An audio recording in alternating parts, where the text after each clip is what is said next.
पहली खबर तो ये आई है कि चीन का खजाना लगातार गिरता ही जा रहा है। हर हफ्ते इसमें 4 से लेकर 5 बिलियन डॉलर की गिरावट आ रही है, लेकिन पिछले हफ्ते तो ये करीबन 10 बिलियन डॉलर गिर चुका है। और आपको बता दूं, इस साल की शुरुआत में ये करीबन 3.35 ट्रिलियन डॉलर था, जो अब घटकर 3.2 ट्रिलियन पर आ चुका है। यानी कि लगभग 4-5 महीनों में 150 बिलियन डॉलर से ज्यादा की गिरावट आ चुकी है। 2000 डॉक्टर जो है वो यूके जाएंगे। वहां का जो नेशनल हेल्थ सिस्टम है उनका NHS, वो बिल्कुल तबाही के धाने पर है। 1947 के अंदर एक एक्ट के जरिए ये काम में लाया गया था वहां पर, और आज बिल्कुल काम नहीं कर रहा। उसकी सबसे बड़ी वजह यह है कि डॉक्टरों की तनख्वाहें ठीक नहीं है और वहां पे लोकल डॉक्टर बन ही नहीं रहे, लोग जा ही नहीं रहे, डॉक्टर नहीं बन। दूसरा, सिस्टम इस तरीके से कोलैप्स कर रहा है कि हर 8 में से 1 आदमी जो है वो इंतजार कर रहा है डॉक्टर को मिलने के लिए। पाकिस्तान के अंदर सोशल मीडिया को बैन कर दिया गया है। पाकिस्तान के अंदर सोशल मीडिया को जो है वो बैन कर दिया गया 6 दिनों के लिए। इसके कारण है कि पाकिस्तानी नहीं चाहते, पाकिस्तानी फ़ौज अब और बवाल नहीं झेल सकती है। पाकिस्तानी फ़ौज देख रही है कैसे इनकी जो प्लानिंग थी ना कि we will give 1000 cuts to India, वो उल्टा इनके संग में हो गया। ना इनको कर्जा मिल रहा, ना इनको भीख मिल रही, ना कोई देश का बड़ा प्रधानमंत्री इनके यहाँ आता है।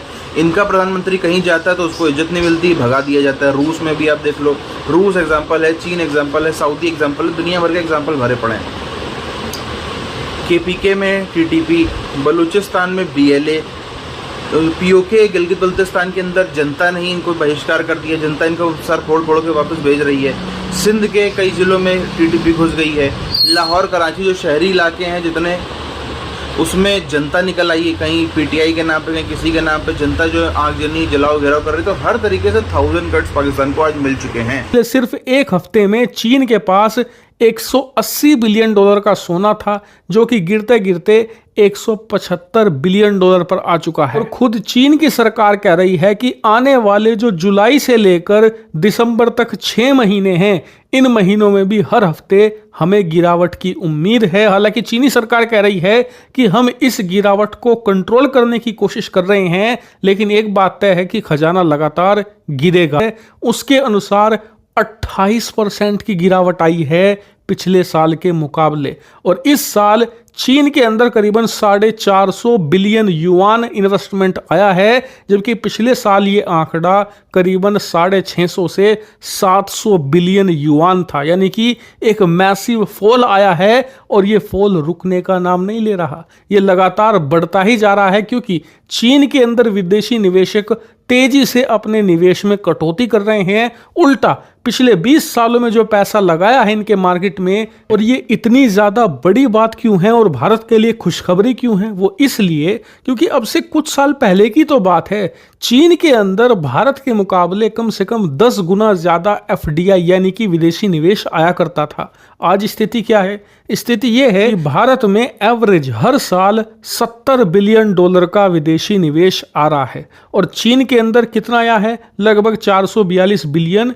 युआन। इसे अमेरिकी डॉलर में कन्वर्ट करेंगे तो ये 50 बिलियन डॉलर के आसपास बैठेगा। यानी कि चीन में 6 महीने के दौरान 50 बिलियन डॉलर, भारत में 70 से 75 बिलियन डॉलर के बीच में रहता है। देश जिसे अब से कुछ साल पहले तक चीन अपना कंपटीशन तो छोड़िए, अपने आसपास भी नहीं मानता था, आज भारत उसे इन्वेस्टमेंट के मामले में तेजी से पकड़ रहा है। और जिस हिसाब से चीन का जो इन्वेस्टमेंट गिर रहा है, भारत का बढ़ रहा है, उससे ये अंदाजा लगाया जा रहा है कि आने वाले 2025 में भारत इस मामले में चीन को बुरी तरीके से हरा देगा। और यही नहीं, जो तीसरी खबर है हमारी, वो तो चीन की कम्युनिस्ट पार्टी के लिए सबसे बड़ा दर्द है। दर्द ये कि चीन का जो खजाना गिर रहा है, चीन का जो FDI गिर रहा है, इसका सबसे बड़ा बेनिफिशियरी है भारत। चीन से निकलकर जो ये खजाना जा रहा है, इसमें एक मेजर हिस्सा भारत पर बरस रहा है। 2000 डॉक्टर जो है वो यूके जाएंगे। वहां का जो नेशनल हेल्थ सिस्टम है उनका NHS, वो बिल्कुल तबाही के धाने पर है। 1947 के अंदर एक एक्ट के जरिए ये काम में लाया गया था वहां पर, और आज बिल्कुल काम नहीं कर रहा। उसकी सबसे बड़ी वजह यह है कि डॉक्टरों की तनख्वाहें ठीक नहीं है और वहां पे लोकल डॉक्टर बन ही नहीं रहे, लोग जा ही नहीं रहे, डॉक्टर नहीं बन। दूसरा, सिस्टम इस तरीके से कोलैप्स कर रहा है कि हर 8 में से 1 आदमी जो है वो इंतजार कर रहा है डॉक्टर को मिलने के लिए, और वहां पे एक महीने का इंतजार करना होता है, मरीजों को करना पड़ता है, या ऐसी चीजों को का इलाज उनको चाहिए लेकिन उनको डॉक्टर मुयस्सर नहीं है। 2,000 भारतीय डॉक्टर जाके तो रेस्क्यू करेंगे उनको। अब यहाँ ये बताना चाहूंगा 1 लाख से ज्यादा वर्कर इस वक्त इजराइल, और देखा जाए तो फिर आप खुद ही अंदाजा लगा लें कि एक तो वह पढ़े लिखे लोग हैं वहां पे, और दूसरा बाहर जाएंगे तो वो टेक्नोक्रेट बनेंगे, वो डायस्पोरा नहीं बनेंगे, वो मजबूरी बन जाएंगे उन कौमों की जहां जाके वो काम करेंगे। तीसरा इस वक्त और चीज जो सामने आ रही है कि भारत असला बना के अफ्रीका में और गयाना में बेच रहा है। गयाना ने 2 जहाज खरीदे। देखने वाली बात आ रही है कि जब भी डिफेंस कॉन्ट्रैक्ट किया जाता है तो फिर वो आपके साथ परमानेंट रिलेशनशिप बन जाते हैं, तो इससे भारत का इन्फ्लुएंस बढ़ेगा। लेकिन इस वक्त अगर देखा जाए तो ये सारा कारोबार अमेरिका का था। अमेरिका ये डिफेंस के अपने हथियार और जहाज बना के बेचता था। अब अमेरिका इसको किस तरीके से लेगा, ये अब सोचने वाली बात है। ये इतना आसान नहीं है कि इनको ये हजम हो जाए। इस वक्त अगर देखा जाए तो अमेरिका का असला जो है वो बहुत महंगा होता है, इसलिए ज्यादातर कंट्रीज अफोर्ड नहीं कर पाते। और दूसरा, अफ्रीका में जो असला पहले रशिया बेचता था, यूक्रेन की जंग के बाद वहां एक वैक्यूम क्रिएट हुआ, भारत ने उसको फिल करने की कोशिश की। बल्कि यहां तक कि अफ्रीकन कंट्रीज में जितने मिलिट्री अटैचेस थे भारत के एम्बेसियों में, उनको बुला के ट्रेन किया गया, और अब वहां पे असला बिकेगा भारत का, और भारत का इन्फ्लुएंस जाहिर उसको बढ़ेगा। जो चाइना और अमेरिका उसको अब देखें किस तरह रिसीव करता है, ये एक नई क्वेश्चन है। इससे आगे हम चलेंगे तो इसमें इस वक्त अगर देखा जाए तो आज अमेरिका के वो अफगानिस्तान का मसला हल करने के लिए 2 ममालिक में जा रहे हैं, एक भारत है, दूसरा यूएई। असल प्रॉब्लम किसे नहीं मिल रहा है। आरजू हमें तबाही अफगानियों ने किया है भाई, हमें तबाह करके रख दिया उन्होंने। हीरोइन को और कलाशनकोव कल्चर और सुइसाइड बॉम्बिंग में हमें तबाही इन्होंने किया है, और हमें पूछ ही नहीं रहा कोई। हाँ, इसमें एक जरूर बात है, क्यों जा रहे हैं भाई, वो भी इंटरेस्टिंग है। क्योंकि अफगानियों को खाने के लिए गंदम तो दे रहा है भारत। 47,000 टन गंदम उन्होंने वहां पे उनको भेजी थी जब उनके बुरे हालात थे। 200 टन के करीब उन्होंने मेडिकल इक्विपमेंट और मेडिकल दवाइयां वगैरह भेजी थी। उसके बाद 1 महीना पहले इंडियन डेलीगेशन ने जो उनके फॉरेन मिनिस्टर हैं उनसे जाके मुलाकात की, उनसे डिस्कस किया गया अफगानिस्तान के हालात। और तीसरा, इस वक्त अफगानिस्तान के जो लोग हैं, एक तो आपके अंदर घुस घुस के मार रहे हैं टीटीपी वाले, इसमें कोई शक नहीं, लेकिन आपने जो उनके अंदर जाके हमला किया है उसके रिटेलिएशन में उनकी धमकियां आनी शुरू हो चुकी। और बड़ी चौंकाने वाली खबर आई सामने, जहां पर पाकिस्तान में लगभग 6 दिनों के लिए सारे सोशल मीडिया पर बैन लगने जा रहा है। क्यों हो रहा है ऐसा? सिर्फ और सिर्फ पाकिस्तानी फौज का खौफ, पाकिस्तानी फौज का डर। मैं आपको बताऊं पाकिस्तान में मोटा मोटी चल क्या रहा है।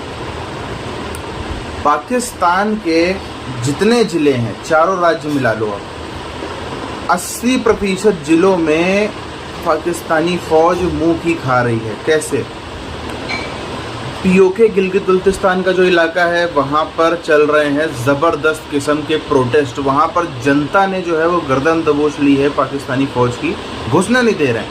जहाँ पे उनको दिखता है 4-5 गाड़ियाँ फ़ौज की आ रही हैं, वहाँ पर लोग इकट्ठे हो जाते हैं और पत्थरबाजी सब कुछ चालू कर देते हैं। पाकिस्तानी फ़ौज का कंट्रोल पीओके के अंदर से छूटता चला जा रहा है।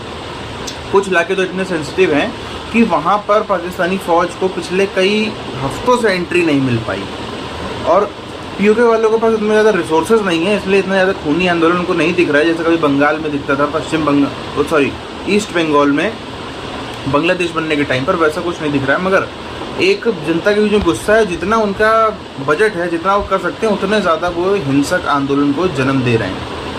केपीके बलूचिस्तान पूरा हाथ से निकल चुका है, वहाँ पर तो BLA TTP की पैरेलल सरकार चल रही है। खाली कहने को पाकिस्तानी फ़ौज है, मगर वहाँ पे पूरा जो है वो टैक्स वसूली, अवैध भत्ता, सब कुछ जो है, यहाँ तक कि नेचुरल रिसोर्सेज पर भी बिना उनकी मर्जी के आप जो है कुछ छेड़खानी नहीं कर सकते।